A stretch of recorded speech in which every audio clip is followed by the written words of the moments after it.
네, 시장의 흐름이 정말 다이나믹합니다. 10만 달러 밑으로 빠져가지고 굉장히 조금 이 공포 심리를 자극을 했었는데, 비트코인이 그래도 10만 달러 위로 다시 올라서는 그런 모멘텀을 보여주고 있긴 합니다. 훅 빠져줘서 좀 아쉽긴 한데, 그래도 다행인 거는 역시나 10만 달러 위에서 자리를 잡아주려는 노력이 포착되고 있다는 것은 그나마 조금 다행이 아닌가 생각됩니다. 주요 알트코인들도 살짝 흔들리는 모습을 보였는데, XRP는 다시 그래도 3달러 위로 훅 하고 이 꼬리 말아서 올라간 나름의 긍정적인 퍼포먼스를 보여주고 있고, 나머지 알트들 같은 경우에는 메이저들 주요 지지라인 이탈을 했거나 간당간당 지지를 받거나 그런 모습 포착이 되고 있습니다. 아마도 한국 시간으로 1월 30일 새벽 4시 FOMC 금리 이슈가 확정되기 전까지는, 그리고 직후 상황까지 시장이 조금 더 흔들릴 가능성도 염두에 둘 필요가 있지 않나 생각됩니다. 사실 비트코인은 지금 굉장히 좁은 박스권 안에서 자리를 하고 있는데, 박스권 저점 10만 달러 일시적으로 이탈해서 9만 8천 달러 부근까지 후퇴했다가 다시 올라섰기 때문에 일단은 박스권 안에서 움직여주고 있다라고 바라볼 수 있는 상황입니다. 그런데 이게 하필 이번에 덤핑을 초래한 재료가 중국에서 튀어나왔습니다. 지금 엄청난 회자를 경험하고 있는 딥식, 중국의 AI 모델 딥식이 상당한 충격파를 안기면서 미국의 기술 기업들이 과대평가됐다, 이런 해석으로 옮겨지면서 증시와 암호화폐 시장을 아주 그냥 한바탕 뒤흔들어 버렸습니다. 공포 탐욕 지수는 하루 전보다 1포인트 오른 72를 기록하면서 탐욕 단계가 이어지고 있습니다. 비트코인 도미넌스 59%대 초반으로 다시 올라서면서 비트코인 중심이라기보다 알트코인들이 조금 더 힘이 빠졌다라고 바라보는 게 맞지 않나 생각됩니다. 스탠다드 차트의 제프리 캔드릭은 이렇게 얘기를 합니다. 암호화폐와 나스닥 사이의 상관관계가 커지고 있다. 현재의 하락은 나스닥 기술주의 하락과 관련이 깊기 때문에 비트코인이 하락할 경우에 매수를 권고한다. 중국의 AI 스타트업 딥시크가 주력 모델 R1을 공개했는데, 그들은 이번 AI 모델이 오픈 AI와 성능면에서 밀리지 않지만 비용은 상당히 절감 가능하다라고 알려버렸다. 이런 이유들로 인해서 오늘 엔비디아를 포함한 나스닥 기술주들의 폭락이 이어졌다. 우리는 FOMC 발표 이후에 기술주와 함께 비트코인을 매수할 준비를 하고 있다라고 이야기를 하고 있습니다. 어떤 방식으로든 FOMC 전후로 시장이 변동성이 나올 것이라는 점을 전제로 깔고 있고, 아래쪽으로 변동성이 나왔을 때 바이더디 팔 거지롱 이라고 지금 이야기를 하고 있습니다. 앱스토어에서 다운로드 순위가 오픈 AI를 지금 딥식이 제껴버리는 그런 상황까지 펼쳐져 버렸습니다. 비트맥스의 공동창업자 아서 헤이즈는 이렇게 얘기를 합니다. 딥식의 등장으로 글로벌 투자자들이 미국 예외주의에 의문을 제기한다라면 어떨지 궁금하다. 전 세계 증권시장에서 미국 기술주 비중이 지나치게 높은 이유, 전 세계 채권 시장에서 미국 채권 비중이 지나치게 높은 이유에 대해서도 의문을 제기한다라면 어떻게 될까 궁금하다. 딥식의 R1은 업계 최고로 인정받고 있는 오픈 AI의 솔루션과 성능은 비슷하면서도 훈련 비용은 적고 오픈 AI와 달리 소스 코드를 공개한 것으로 알려졌다.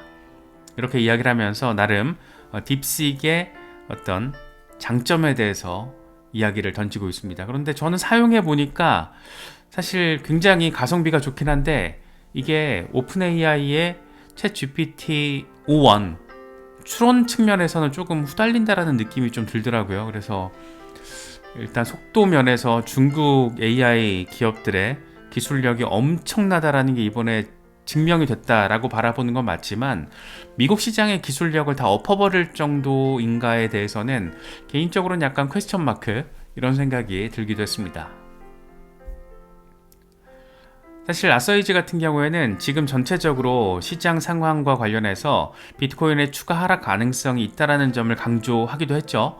비트코인은 7만 달러에서 7만 5천 달러 사이까지 조정을 받을 것으로 예상한다. 하지만 작은 수준의 금융 위기가 발생하고 화폐 발행이 늘어나면서 비트코인은 올해 말에 25만 달러까지 상승할 것이다. 이렇게 또 극단적인 바닥과 고점, 엄청난 갭을 또 그 가능성을 이야기를 하고 있습니다.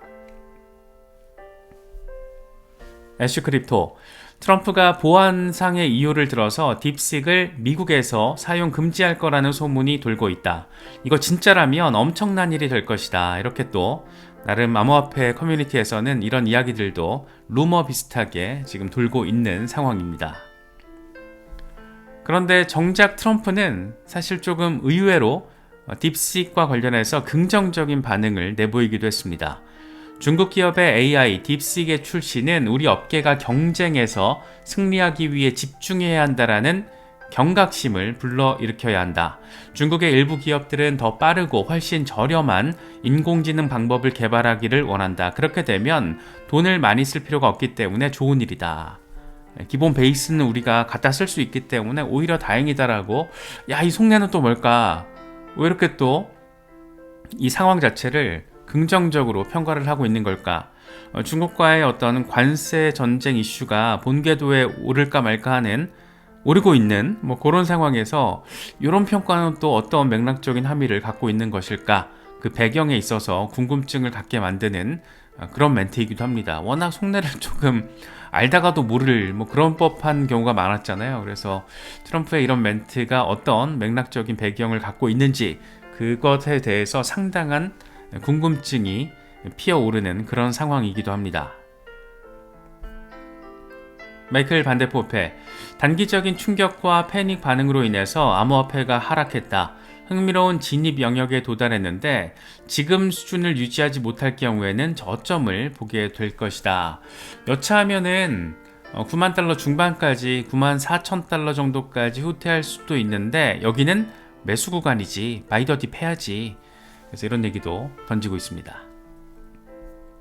크레더블 크립토, 비트코인은 단지 박스권 하단 부분에 있을 뿐이다. 겁먹을 게 없다.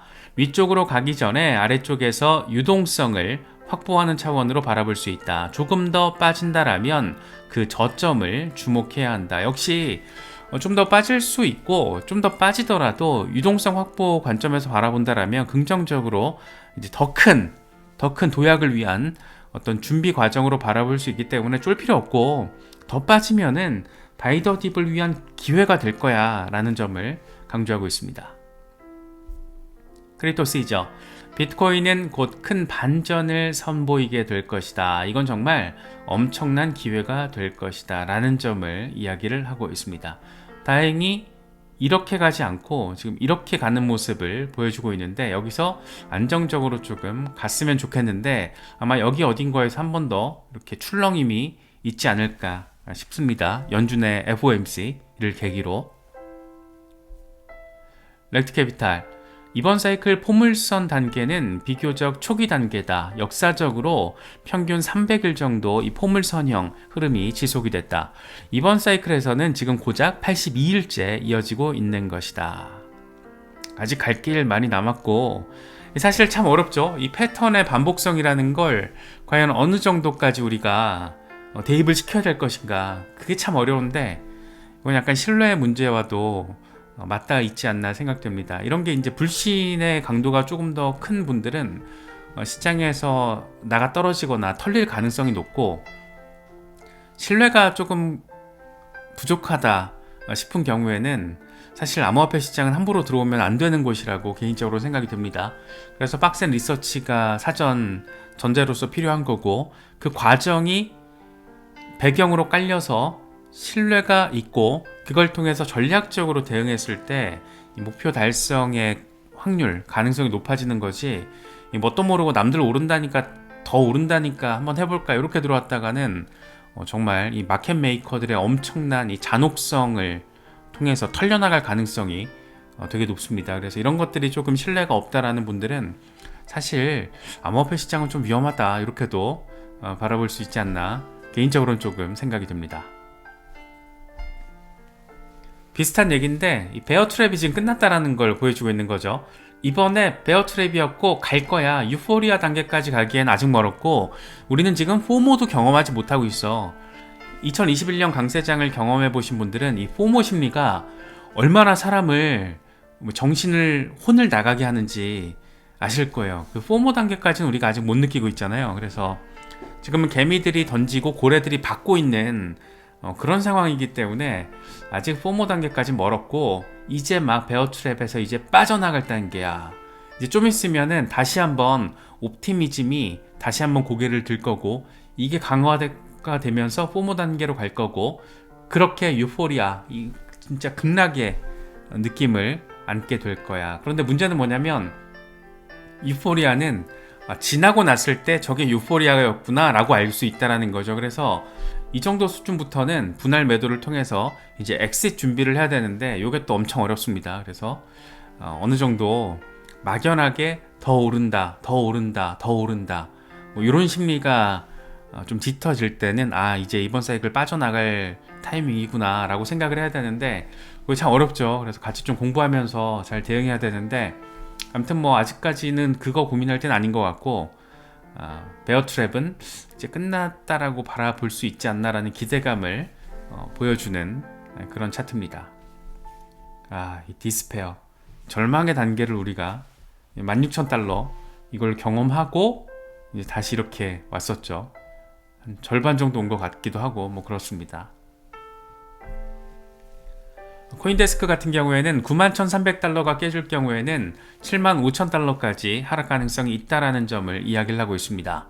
비트코인은 더블탑 패턴을 형성하고 있는 것으로 보인다. 넥라인 91,300달러를 지지하지 못한다라면 75,000달러까지 하락 가능성이 있다. 일단 다행히도 지금은 10만 달러 위에서 자리를 잡아주려고 노력하고 있는 모습이 포착되고 있다는 건데 이게 또 제롬 파월 의장이 기자회견을 통해서 어떤 멘트를 어느 정도 수위로 던지냐에 따라서 한 번 더 10만 달러가 깨지거나 조금 더 안 좋은 상황으로 우리가 변동성도 생각해 볼 수 있기 때문에 조금 더 지켜봐야 할 것 같습니다.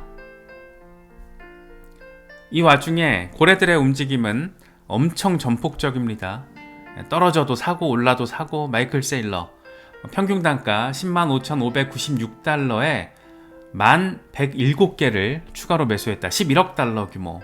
그래서 1월 27일 기준으로 471,107개를 보유하고 있고 총 매수 비용 304억 달러, 평균 매수 단가 64,511달러. 와 쉽죠? 세력들은 지금 이렇게 하고 있다라는 거. 실제로 고래들의 지금 홀딩 움직임을 보면 이게 지금 고래들이 보유 물량 변동폭을 보여주는 거거든요. 어마어마하죠. 개미들은 털려나가고 개미들은 불안해 죽겠는데 고래들은 다 지금 손바뀜 양상을 통해서 개미 거 다 가져오고 있는 거예요. 받아먹고 있는 겁니다.